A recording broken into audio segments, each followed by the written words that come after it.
और पीएम मोदी ने जिस डिजिटल महाकुंभ का सपना देखा है वो अब महाकुंभ नगरी में साकार होने जा रहा है, जिसे डिजिटल महाकुंभ का नाम भी दिया गया। यानी कि जो लोग महाकुंभ पहुंच रहे हैं, जो श्रद्धालु वहां पहुंच रहे हैं, उन्हें हर सुविधा बड़े आराम से डिजिटल माध्यम से उपलब्ध करवाई जा रही है। जिसके तरीके से अगर बात करें तो चाहे जमीनों का आवंटन हो, चाहे उन्हें कहीं जाना हो, चाहे उन्हें गूगल मैप के जरिए लोकेशन लेनी हो, या उन्हें कोई भी सुविधा चाहिए महाकुंभ के भीतर, तो उन्हें डिजिटल माध्यम से ये तमाम सुविधाएं मिल सकेंगी। जिसके लिए बाकायदे यूपी सरकार की ओर से एक ऐप तैयार किया गया है। तमाम जो कंपनियां इसमें पार्टनर्स भी बनी हुई हैं, क्योंकि जो श्रद्धालु दुनिया भर से पहुंच रहे हैं वहां पर उन्हें सुविधाएं यहां पर मिल सके, लिहाजा इसका पूरा ख्याल रखा जा रहा है।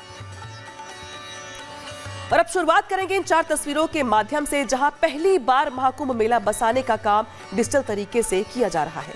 अद्भुत संत और उनकी अनोखी प्रतिज्ञा को दिखाएंगे, साथ ही अग्निकांड के लिए जो सुरक्षा कवच तैयार किया गया है उसके बारे में भी बताएंगे, और अस्थायी स्टील ब्रिज और उसकी खासियत के बारे में भी आपको पूरी जानकारी देंगे।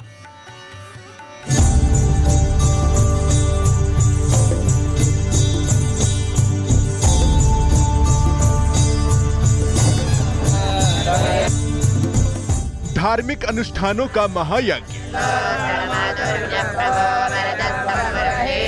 डिजिटल महाकुंभ ले रहा आकार।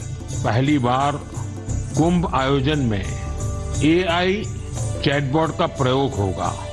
पीएम मोदी का विजन हो रहा साकार। पहली बार कुंभ आयोजन में एआई चैटबॉट का प्रयोग होगा। प्रधानमंत्री नरेंद्र मोदी के डिजिटल महाकुंभ के विजन को यूपी के मुख्यमंत्री योगी आदित्यनाथ ने साकार कर दिखाया है।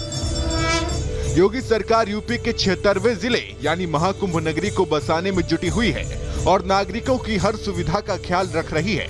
लेकिन इस बार के कुंभ की खास बातों में से एक है कि पहली बार महाकुंभ मेला बसाने का काम डिजिटल तरीके से किया जा रहा है। हम लोगों ने फर्स्ट टाइम ऑनलाइन आवेदन लिए थे सबसे, कोई कहीं भी से भी बैठ के आवेदन कर सकता है। उसको यहाँ जरूरत नहीं थी कि वो बार बार प्राधिकरण में आए, तो वो पेपर में ही बाकायदा, और हम लोगों ने इसका प्रॉपर एडवर्टीजमेंट कराया था और उसमें काफ़ी आवेदन पत्र प्राप्त हुए। उसमें कई क्राइटेरियाज भी हमने रखे थे कि जो विगत 4 या 5 माघ मेलों में आ रहे हैं, या 2 में आ रहे हैं, 3 में आ रहे हैं, या विगत माघ मेलों में हैं, तो उनको हम लोगों ने वरीयता के क्रम में उनको अलॉटमेंट किया था। लोगों को महाकुंभ भूमि एवं सुविधा आवंटन की वेबसाइट पर जमीन और सुविधाएं उपलब्ध हो रही हैं, जिसके जरिए आवेदन करने वाला जमीन और सुविधाओं की स्थिति ऑनलाइन कभी भी देख सकता है। इस बार प्रथम महाकुंभ में मैं सुविधा और भूमि के लिए आवेदन दिया था, जो मुझे सुगमता से प्राप्त हो चुका है। मेले में किसी प्रकार की कोई समस्या नहीं आ रही है। जितने मेरे अधिकारीगण हैं सब अच्छे से कार्य कर रहे हैं, तो कोई समस्या नहीं आ रही है। ड्रोन सर्वेक्षण की मदद से भूमि की जमीन की टोपोग्राफी और भूभाग का सटीक नक्शा तैयार किया गया है। सभी सुविधाओं का डिजिटलाइजेशन और ऑनलाइन ट्रैकिंग व्यवस्था से साधु संतों और संस्थाओं के लिए काम आसान और तेज हुआ है। यह व्यवस्था बहुत बढ़िया, अधिकारी लोग रातों दिन काम कर रहे हैं। हाँ। और माघ मेला में दुनिया अफवाह उड़ाती है, लेकिन अधिकारी लोग सुबह से मैं देखता हूँ कि 7 बजे आ जाते हैं। हाँ। और अभी देखिए इस समय 10 बज रहा है, अभी सारे अधिकारी बैठे हुए हैं मेला में और सब काम हो रहा है। बहुत जनता इधर उधर करती है, लेकिन अधिकारी देखिए वहाँ सब लाइन लगे हुए हैं। अधिकारी 11 बजे रात तक काम कर रहे हैं।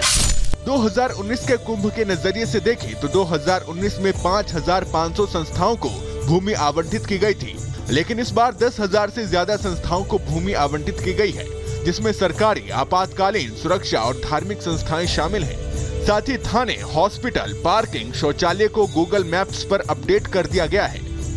महाकुंभ 2025 में पहले से 2 गुने क्षेत्रफल में आयोजन हो रहा है, जिसकी तैयारियों की नींव करीब 2.5 साल पहले पड़ चुकी थी। अब महाकुंभ की तैयारियां अंतिम दौर में है। श्रद्धालुओं की श्रद्धा को देखते हुए सरकार महाकुंभ को दिव्य, भव्य और सुरक्षित बना रही है। Bureau report, Republic Bharat. अब बात करते हैं आंध्र प्रदेश के पालकोंडा मंडल की, जहां पर एक अजीबोगरीब मामला सामने आया है, जिसके बाद पूरे इलाके में हड़कंप मच गया। आखिर पूरा मामला क्या है, 1 मिनट की रिपोर्ट में आपको दिखाते हैं।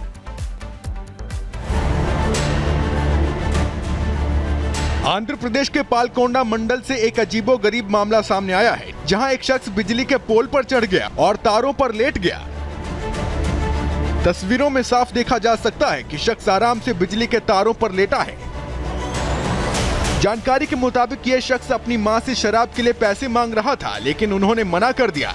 बस फिर क्या था, मां के ऊपर पैसे देने का दबाव बनाने के लिए शख्स इलेक्ट्रिक पोल पर चढ़ गया और बिजली के तारों पर लेट गया। वो पहले से ही शराब के नशे में था। ऐसे में इलेक्ट्रिक पोल पर चढ़कर उसने जमकर हंगामा किया। गांव वालों ने तुरंत बिजली विभाग से कहकर बिजली की सप्लाई बंद करवा दी। काफी देर तक शख्स बिजली के तारों पर ही लेटा रहा। इस दौरान उसके परिवार और गांव के लोगों ने उसे नीचे आने के लिए कहा, लेकिन उसने किसी की नहीं सुनी। फिर आखिरकार गांव वाले शख्स को पोल से नीचे लेकर आए। Bureau report, Republic Bharat.